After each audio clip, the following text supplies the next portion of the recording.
नमस्कार, आप देख रहे हैं जी बिहार झारखंड और मैं हूं आपके साथ राजेश कुमार। चुनाव की तारीखों का ऐलान हो गया है। इसके साथ ही सभी उम्मीदवार अपने अपने विधानसभा सीटों पर एक बार फिर से मजबूत दावेदारी के साथ जुट गए हैं। आज हमारे साथ जुड़े हुए हैं काराकाट से आरजेडी के विधायक संजय यादव। आज साहब का हिसाब किताब में हम जानेंगे संजय यादव के 5 साल के कामकाज का लेखा जोखा। तो संजय जी, बहुत स्वागत है जी बिहार झारखंड पर।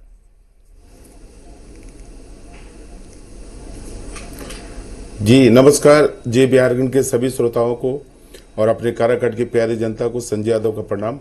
जी संजय जी, पहली बार आप विधायक बने, जाहिर तौर पर आपने कई सारे वादे जनता से किए होंगे, जिस पर यकीन करके ही जनता ने आपको मौका दिया। अब जब दोबारा चुनाव हो रहा है तो सीधा सवाल हमारा यह है कि 5 साल में आपने क्या किया काराकाट में? बिल्कुल, आपने सही बोला। 5 साल में जो काराकाट की जनता ने जो मुझे मौका दिया,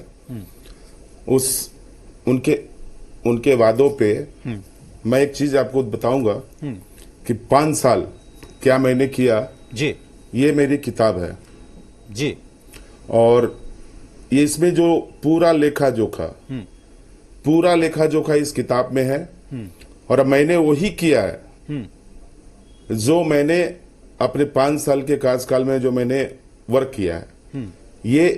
ये समझिए कि इसमें मैंने वही शब्द डाला है जो मैंने किया है। इसमें ऐसा कोई शब्द नहीं है जो मैं करने वाला हूं। 5 साल का जो लेखा जोखा मैंने, जो जनता ने हम पर विश्वास किया था जी, उसके लिए मैं काराकाट की प्यारी जनता को मैं दिल से धन्यवाद दिया था और आगे भी दूंगा। मुझे आगे भी मौका देगी और उसी पर विश्वास करके मैंने ये किताब और हर प्रखंड के हर पंचायत वाइज मैंने ये कार्य किया है। और इसी कार्य के भरोसे मैं फिर से वापस जा रहा हूं चुनाव में। और निश्चित मैंने अपना वादा पूरा किया, कोशिश किया हूं पूरा करने का। 100 में 100 तो नहीं कर पाया। 2-4 काम मेरी रह गई है जो नहीं कर पाया हूं। मुझे लगता है कि वो काम भी अगले 5 साल में जो मेरा बचा हुआ है, निश्चित तौर पे काराकाट की प्यारी जनता हमें मौका देगी और मैं वो काम भी पूरा करूंगा। बिल्कुल संजय जी, ये किताब आपने छपवाई है, ये पहली बार हुआ है भारत के राजनीति के इतिहास में कि किसी जनप्रतिनिधि ने किताब छपवा दी, पूरा संकलन कर दिया कि हमने ये काम किया है। अगर उस किताब के किसी पन्ने की किसी लाइन को देखकर अगर लोग ये कह दें कि आपने ये काम किया है, चलिए जमीन पर दिखाइए, तो क्या आप दिखा सकते हैं? बिल्कुल, मैं ये दावे के साथ बड़े भाई राजेश जी, मैं ये बोलना चाहूंगा कि इस किताब में एक भी ऐसा शब्द नहीं है जो इस किताब में जो लिखा हूं और उसमें धरातल पे जाकर के हमारे काराकाट विधानसभा की 3,26,340 वोटर हैं, 332 गांव है। ये पूरे गांव के मैं हर सदस्य से इस किताब में मैंने वही शब्द लिखा है जो मैंने कार्य किया है। ये अपनी किताब में मैंने ये दर्शाया है कि जब जब विधानसभा का सत्र चला, मैं अपने क्षेत्र की समस्या को लेकर विधानसभा में क्वेश्चन डालने का काम किया और 101 रोड पास कराने का काम किया। मेरा जो फंड होता है 5 साल का 12 करोड़ रुपया, जिसमें 50 लाख रुपया कोरोना काल में जो पैसा कटा, बिल्कुल 11.5 करोड़ रुपया का पूरा हिसाब इस किताब में मैं वैसे डाला हूं हर पंचायत वाइज कि मैं जब कल से फेसबुक में मैं डालूंगा, सोशल मीडिया पे डालूंगा, तो हर इंसान अपने पंचायत के, जो भी पंचायत, हमारा 38 पंचायत काराकाट विधानसभा में है, वो अपने पंचायत के गांव का नाम ढूंढ सकते हैं। उसमें मैंने काम किया है, वो काम धरातल पे है। और मैं कभी भी 24 घंटा मैं अपने विधानसभा में रहता हूं। मैं कभी भी उस कार्य को दिखाने के लिए मैं किसी भी अपने जनता के साथ उस स्थल पे जाने के लिए मैं तैयार हूं। बिल्कुल संजय जी, कुछ बड़े बड़े काम यहां पर, अब मैं भी आपकी किताब देख रहा था, 32 पन्नों की ये किताब है और काफी विस्तार से आपने तमाम योजनाओं के बारे में लिखा है। 2-4-5 जो बड़े बड़े काम जो आपको लगता है कि काराकाट में ऐसे हुए हैं जो पहले हो जाने चाहिए थे या आपके प्रयास से जो संभव हुआ है, 2-4 यहां पर गिनाना अगर चाहें। बिल्कुल, थोड़ा मेरा भी कसक रह गया और हमें भी मैं दुखी हूं। वो 2-4 काम नहीं कर पाया। जब 2016 में समीक्षा बैठक हुआ था तो उस समय मैंने 7 एमएलए हैं हमारे रोहतास जिला में, मैं पहला एमएलए था। जो रोहतास जिला का सबसे बड़ा उद्योग है आपका वहां का क्रेशर, उस क्रेशर को मुद्दा को मैंने सीएम साहब के सामने मैंने उठाने का काम किया था कि इस क्रेशर अगर स्टार्ट होता है तो हमारे रोहतास जिला के लाखों परिवार के घर में खुशियां आ जाएगी। उसके बंद होने से वो खुशी गायब हो चुका है, चेहरे से हंसी गायब हो चुकी है, उसके सामने से थाली से खाना निकल चुका है। इस कार्य को मैं कोशिश करूंगा कि आने वाले समय में मैं इस कार्य को पूरा करूं। उसके साथ साथ हमारे विक्रमगंज नगर परिषद में एक बस स्टैंड की सबसे ज्यादा आवश्यक था और मैंने 3 बार क्वेश्चन डालने का काम किया था विधानसभा में। जगह उपलब्ध नहीं करा पाई नगर परिषद। तीसरा मेरा काम था विक्रमगंज जो हमारा सासाराम रोड है, डेहरी रोड है और नटवार रोड है, ये 5 रोड को चौड़ीकरण में बदलना, जिसके लिए मैं स्पेशल एक एस्टिमेट बना करके करीब 44 करोड़ का एस्टिमेट बनाकर मैं माननीय मुख्यमंत्री से भी मिला था। उन्होंने आश्वासन भी दिया था कि ये काम को मैं पूरा कराऊंगा और मैं कोशिश किया कि काम पूरा हो। एक काम मैं नहीं करा पाया, उसके लिए मैं आज भी आपके चैनल के माध्यम से, जी बिहार झारखंड के माध्यम से, एक गांव है हमारे काराकाट विधानसभा में, कहुआरा गांव, कि जब से देश आजाद हुआ तब से वहां के लोग जब भी वोट मारने निकलते हैं तो कांव नदी से गुजर के निकलते हैं जी। वो पुल का काम जो है हमारा 80% हो चुका है, लेकिन लॉकडाउन के चलते मैं उस कार्य को पूरा नहीं करा सका। ये मेरा मलाल रह जाएगा। मैं चाहूंगा कि 21 में इस कार्य को मैं पूरा करूं। और सबसे बड़ा मुद्दा ये है कि हमारे विक्रमगंज में और बिहार के सबसे बड़ा राइस मिल एक मुजफ्फरपुर में है और दूसरा सबसे बड़ा राइस मिल विक्रमगंज के बिस्कोमान में है, जो मैं अपने पार्टी के कोषाध्यक्ष और नवनिर्मित एमएलसी बड़े भाई डॉक्टर सुनील सिंह जी से मैं इस बात पे चर्चा किया था। उन्होंने बोला कि संजय जी आपके इस प्रस्ताव को मैं रखूंगा और निश्चित तौर पे हम कोशिश करेंगे कि विक्रमगंज का बिस्कोमान का जो काम है वो आपका हो। और चौड़ीकरण के साथ साथ मैं समीक्षा बैठक में एक बाईपास की मैंने बात की थी माननीय मुख्यमंत्री से 2016 के जब जिला में बैठक हुई थी, तो बाईपास के मुद्दे पे भी मैंने किया था कि बाईपास एक होगा तो विक्रमगंज के जाम का समस्या से निदान मिल जाएगा। बिल्कुल, ये मेरा 6 काम जो है और जो प्राथमिकता में है, जो मैं अगली बार करूंगा। और हम ये समझ रहे हैं कि जनता को आप ये हमारे जरिए ये कहना भी चाह रहे हैं कि अगर उन्हें आपको मौका मिलता है जनता की तरफ से दोबारा, तो ये सारे काम जो अभी आपने गिनाए हैं वो पूरे कर लिए जाएंगे। लेकिन इन 5 सालों की अगर बात करें, जो 5 साल बीते बतौर विधायक आपके संजय जी, तो 2-4 कौन सी उपलब्धि जनता के लिए आप मानते हैं अपनी?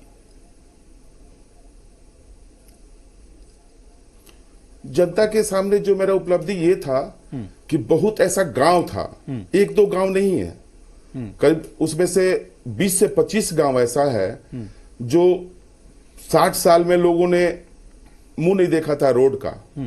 मैं जैसे डिहरा, मिल्की, बहुआरा गांव ऑलरेडी बहिष्कार किया था, नीलकंठपुर गांव ने बहिष्कार किया था, संजौली प्रखंड में कैथी गांव बहिष्कार किया था, और जहां जहां इस तरह का मुद्दा था, सरैया जो हमारे काराकाट प्रखंड में है, ऐसे गांव जो आपका सोनी टोला है, ऐसे गांव जो मैं 3-3 किलोमीटर 2-2 किलोमीटर में ढलाई करवाने का काम किया, जो विधानसभा में क्वेश्चन डाल करके मैंने इस प्रश्न को उठाया था और इस सरकार में मैंने वो काम कराने का काम किया।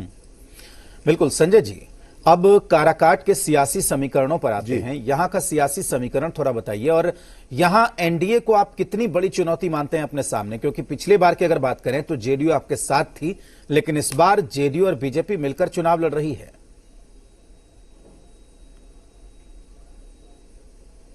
देखिए, जहां तक काराकाट की बात है और इस 5 साल में मैं वहां पे जाति शब्द जो है, जातीयता शब्द और समीकरण जो है, जातीयता समीकरण, वो मैंने ध्वस्त कर दिया है जी। चाहे कोई भी समाज के लोग हों, चाहे कोई समाज के कोई भी वर्ग के हमारे युवा साथी या हमारी माताएं बहनें या जो भी लोग हैं, बस वो एक ही बात जानते हैं कि काराकाट का संजय यादव एक बेटा है।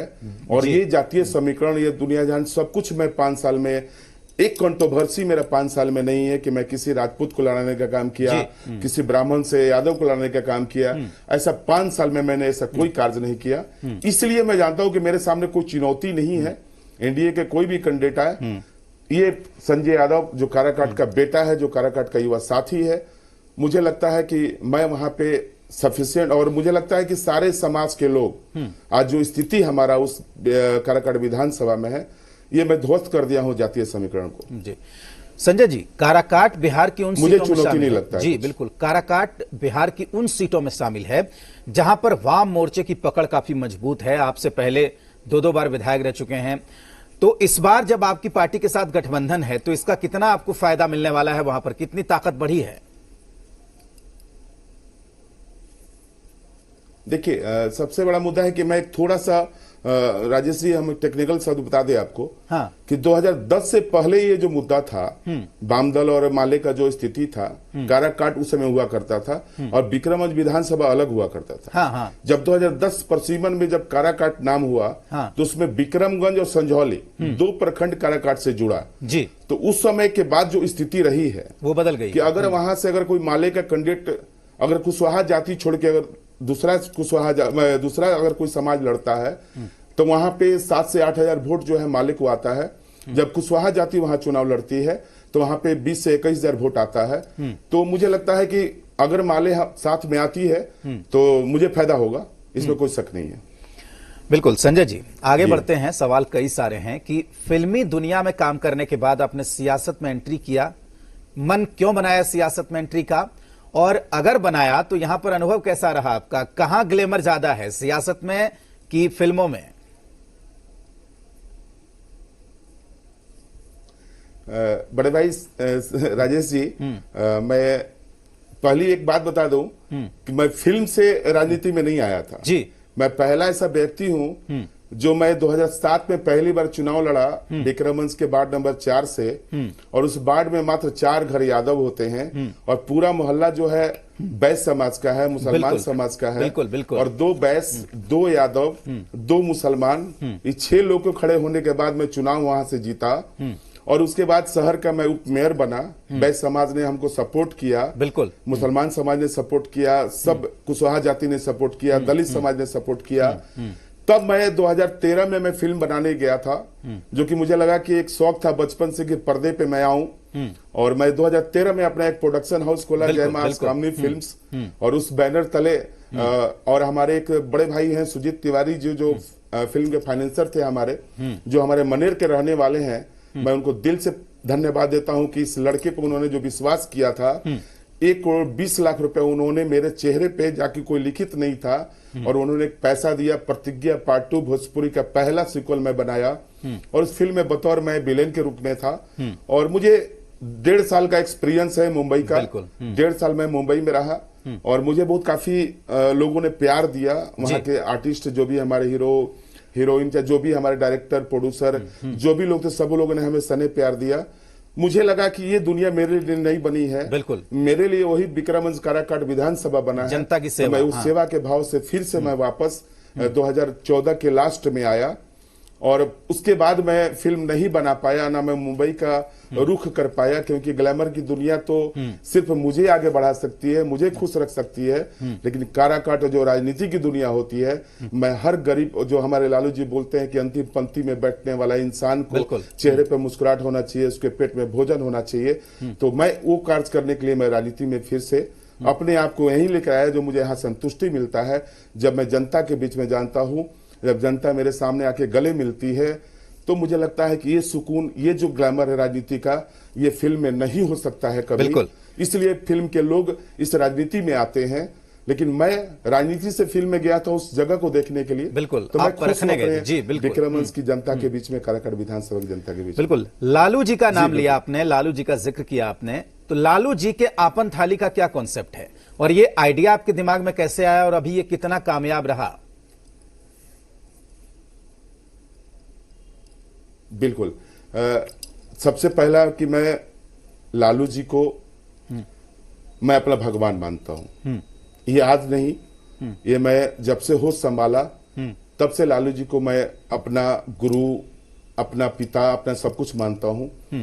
जब मैं पहली बार तिरुपति बालाजी जब 19 में गया था मैं दर्शन करने, तो वहां पे एक अम्मा जी का थाली चलता है 25 रुपए में भरपेट। तो मुझे लगा कि लालू जी का जो सपना रहा है, जो सोच रहा है, जो आज गरीब और महादलितों और दलितों के बीच में जो मसीहा बन के हमारे लालू जी रहते हैं, तो क्यों ना मैं उस पार्टी के एक छोटा सा सिपाही हूं। ये लालू जी का जो सपना रहा है, एक छोटा सा अंश बन के, एक छोटा खर्चकर्ता बन के, ये मैं तैयारी किया। और ये तैयारी जब मेरा कब ज्यादा सीरियस हो गया, जब मैं क्वारंटाइन सेंटर पे जाया करता था जांच करने, और जो श्रमिक हमारे अदर राज्य से आए थे, कसम से मैं बता दूं राजेश जी, बड़े भाई जी, कि उस स्टेज पे मैंने देखा है कि एक श्रमिक पे 5300 रुपया सरकार खर्चा करती थी और खाना पे मुझे लगता कि 400-450 रुपया एक श्रमिक पे खर्चा होता था। और मैं इस चीज को देखा जब स्पॉट पे जाकर के, तो जो दाल बनता था वो हमारा श्रमिक नहीं खा पाता था, चावल बनता था वो नहीं खा पाता था, जो सब्जी बनता था वो नहीं खा पाता था। ये तीनों चीज को मैंने देखा था और मैं लालू जी का जो सोच था क्योंकि मैं उन पार्टी से बिलोंग करता हूं जो गरीबों के मसीहा हैं, जो मेरे लिए भगवान हैं। मैंने यही सोचा कि सरकार को एक आईना दिखाऊं कि 20 रुपया में जब हम एक टाइम खाना प्यार से खिला सकते हैं हर अंतिम पंक्ति में रहने वाला असहाय व्यक्ति को, यानी कि सुबह शाम 40 रुपया में, तो क्या सरकार जिस तरह साउथ में चलता है अम्मा जी का थाली, क्या ये बिहार सरकार जो हमारे माननीय मुख्यमंत्री जी, क्या ये चीज नहीं चला सकते थे? सिर्फ पदाधिकारियों ने पैसा लूटने का काम किया। उसी से मैं इंस्पायर होकर के लालू जी के सिपाही होने के नाते लालू जी की अपन थाली 20 रुपए में भर पेट रोलो खाली का मैंने स्टार्ट किया। और जो आचार संहिता के चलते थोड़ा स्टार्ट मुझे जल्दी करना पड़ा। 1 तारीख से जो है कंटिन्यू वहां पे जो हमारा खाना का जो व्यवस्था है सुबह शाम स्टार्ट हो जाएगा, क्योंकि मैंने इसका उद्घाटन करा दिया था।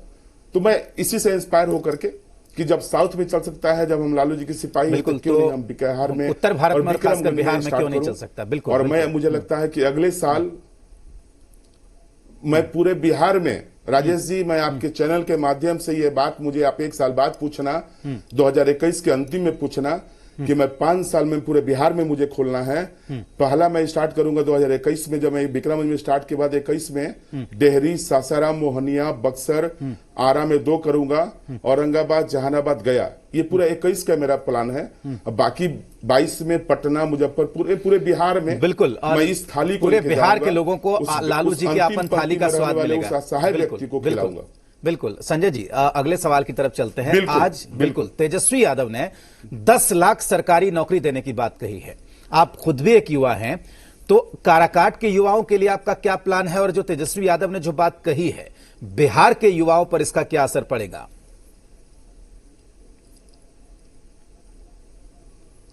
बहुत अच्छा आपने सवाल किया बड़े भाई राजेश जी। मैं पूरे बिहार के 7 करोड़ बेरोजगार युवाओं की तरफ से मैं बिहार के भावी मुख्यमंत्री श्री तेजस्वी प्रसाद यादव जी को दिल से धन्यवाद ये हाथ जोड़ के मैं देता हूं कि उन्होंने ये चीज को सोचा है। तो निश्चित तौर पे उन्होंने बहुत अच्छा कार्य किया है, बहुत अच्छा सोचा है। क्योंकि मैं ये पहले भी मुद्दा उठा दिया था, क्योंकि मैं भी उस टीम का एक हिस्सा हूं, छोटा सा हिस्सा हूं।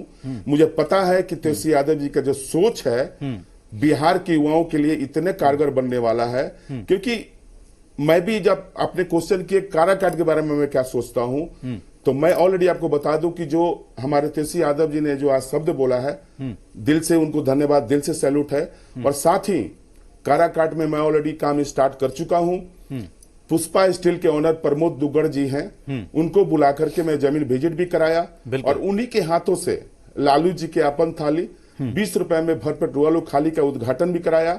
और पुष्पा स्टील और पुष्पा एग्रो और जो मैं शर्ट पहना हूं, गारमेंट कंपनी, जो बहुत बड़ी बड़ी कंपनियां ब्रांड होता है, वहां पे शर्ट पैंट यानी कि 350 मशीन में लगा रहा हूं। यानी 3 फैक्ट्री मैं अपने काराकाट विक्रमगंज में लगाने वाला हूं। और निश्चित तौर पे काराकाट के हर गांव में हम चाहते हैं कि 20 से 25 नौजवानों को, युवाओं को मैं काराकाट विधानसभा में ही रखूं, उसको बाहर जाने का मौका ही नहीं दूंगा।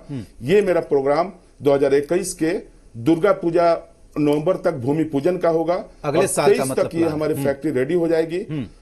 आज हमारे तेजस्वी यादव जी ने आज बोला कि 10 लाख तो पद रिक्तियां हैं, जो पद रिक्त है उसके लिए मैं बोल रहा हूं कि फर्स्ट कैबिनेट में ये 10 लाख मैं युवाओं को रोजगार दूंगा। जो उन्होंने पोर्टल स्टार्ट किया उसमें 9 लाख लोगों ने अपना 9.5 लाख लोगों ने रजिस्टर किया है। बिल्कुल बिल्कुल। और 13 लाख लोगों ने मिस्ड कॉल करके बताया। यस, तो यही मेरा कहने का मतलब कि तेजस्वी यादव जी के ये जो सोच और जो दूरदर्शिता है, ये विधानसभा के पटल पे भी दिखाई दिया था जब माननीय मुख्यमंत्री जी ने ये कहा कि मास्क लगाना बेवकूफों वाले बात करते हैं आप लोग। और तेजस्वी यादव जी ने उस दिन भी ये बात बोला था कि दूरदर्शिता हमारे तेजस्वी यादव जी के अंदर यही दिखता है कि ये हमारे तेजस्वी यादव जी जो दूर की बात करते हैं, दूर की सोचते हैं। बिल्कुल। संजय जी, सवाल तो कई सारे हैं लेकिन वक्त की थोड़ी कमी है, तो चुनाव में आप जा रहे हैं। चुनाव के लिए आपको बहुत शुभकामनाएं, बहुत शुक्रिया अपना समय देने के लिए और हमसे बातचीत करने के लिए। चलिए, धन्यवाद। बिल्कुल। तो हमारे साथ जुड़े हुए थे काराकाट के आरजेडी विधायक संजय यादव। उन्होंने तमाम मुद्दों को लेकर, अपने कामकाज को लेकर और भावी योजनाओं को लेकर खुल के हमारे साथ बातचीत की। आप देखते रहिए श्री बिहार झारखंड।